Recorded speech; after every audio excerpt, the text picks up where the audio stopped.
Estudo do Catecismo da Igreja Católica, com o Padre Bruno Leonardo Braga. Desejei ver com a inteligência o que acreditei. Santo Agostinho.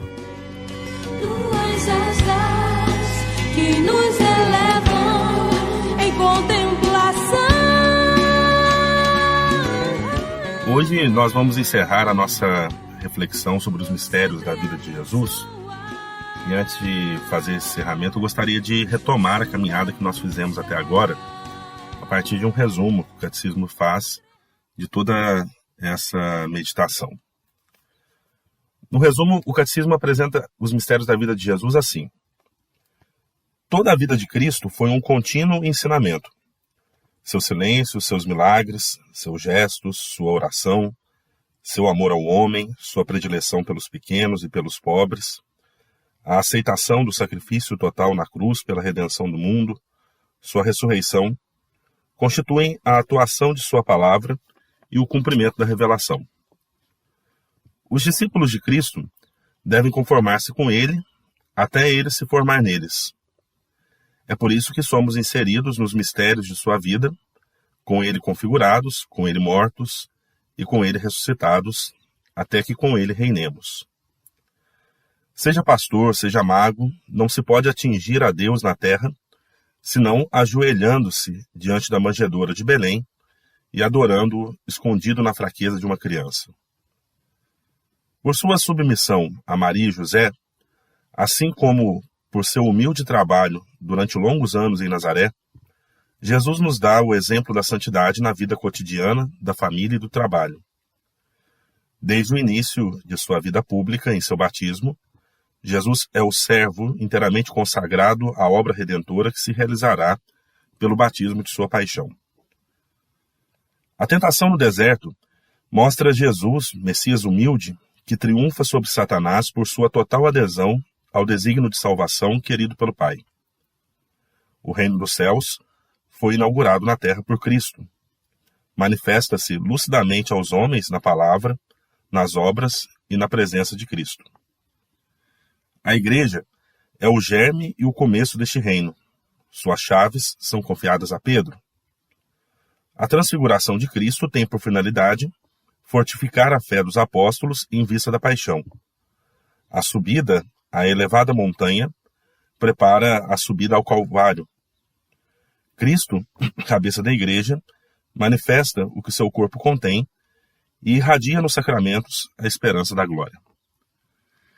Então esse foi o caminho que nós percorremos até agora na meditação dos mistérios de Cristo. Mas o Evangelho de São Lucas, ele nos diz que quando se completaram os dias da sua elevação, Jesus tomou resolutamente o caminho de Jerusalém. Com essa decisão, que está escrita no capítulo 9, versículo 51 do Evangelho de Lucas, Jesus indicava que ele subia para Jerusalém pronto para morrer. Por 3 vezes, Jesus tinha anunciado a sua paixão, mas também a sua ressurreição. E quando ele se dirigiu para Jerusalém, ele disse, como vemos em Lucas 13, versículo 33, não convém que um profeta pereça fora de Jerusalém. E assim, Jesus relembra o martírio dos profetas que tinham sido mortos na Cidade Santa. Mas Jesus, mesmo caminhando em direção à morte na capital de Israel, persiste em convidar a Cidade Santa a se congregar em torno dele. O Evangelho de Mateus 23, versículo 37, registra um lamento de Jesus, no qual ele diz: quantas vezes quis eu ajuntar os teus filhos, como a galinha recolhe seus pintinhos debaixo das asas, e não o quiseste. Então vemos que, apesar da rejeição, Jesus ainda deseja a salvação de Jerusalém. Quando, descendo o Morro das Oliveiras em direção a essa cidade, Jesus a avista, ele chora sobre ela e exprime mais uma vez o desejo do seu coração. Ah, se nesse dia também tu conhecesses a mensagem de paz. Agora, porém, isso está escondido aos teus olhos. Bom, como vai acontecer a recepção de Jesus em Jerusalém? É um episódio que nós conhecemos bem. Embora Jesus sempre tenha fugido das situações em que tentavam, os populares, tentavam proclamá-lo rei, nesse momento de ingressar na Cidade Santa, ele prepara os detalhes da sua entrada messiânica nessa cidade que é a cidade de Davi, o seu pai. E ao entrar em Jerusalém, ele é aclamado como o filho de Davi, aquele que traz a salvação. Nós vemos os habitantes de Jerusalém aclamá-lo com os gritos de Hosana, uma palavra que quer dizer salva-nos, ou dá a salvação. Ora, o Rei da Glória, profetizado no Salmo 24, entra na sua cidade montado em um jumento, como havia profetizado Zacarias.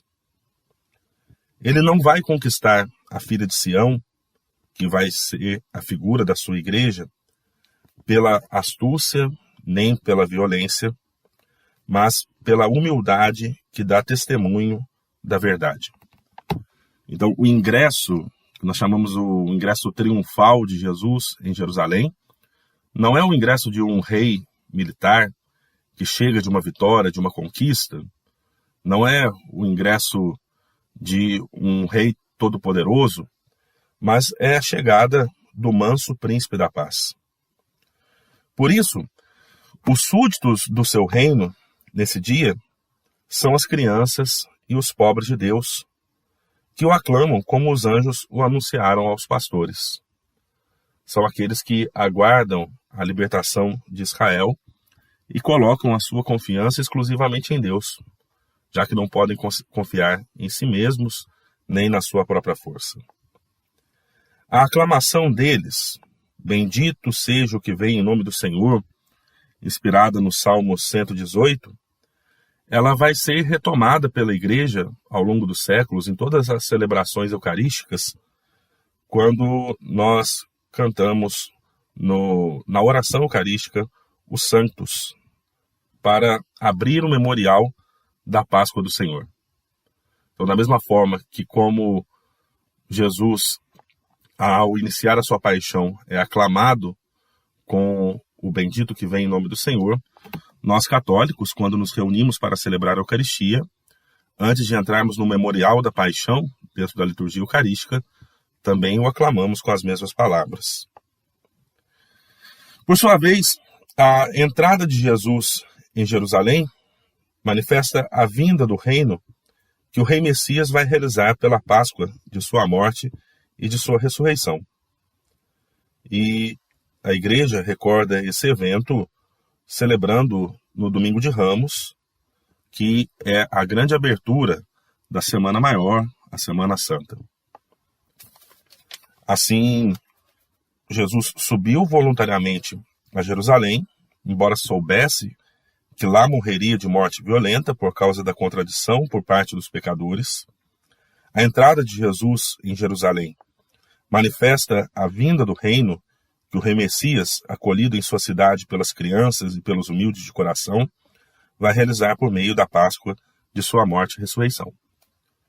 E é desse modo que nós encerramos a meditação sobre os mistérios da vida de Jesus, da infância, da vida oculta, da vida pública, e encerramos igualmente a nossa reflexão sobre o terceiro artigo da nossa profissão de fé a respeito do mistério da encarnação, Foi concebido pelo poder do Espírito Santo, nasceu da Virgem Maria. Na próxima semana nós vamos começar a meditação do quarto artigo da nossa profissão de fé, que afirma: Jesus Cristo padeceu sob Pôncio Pilatos, foi crucificado, morto e sepultado.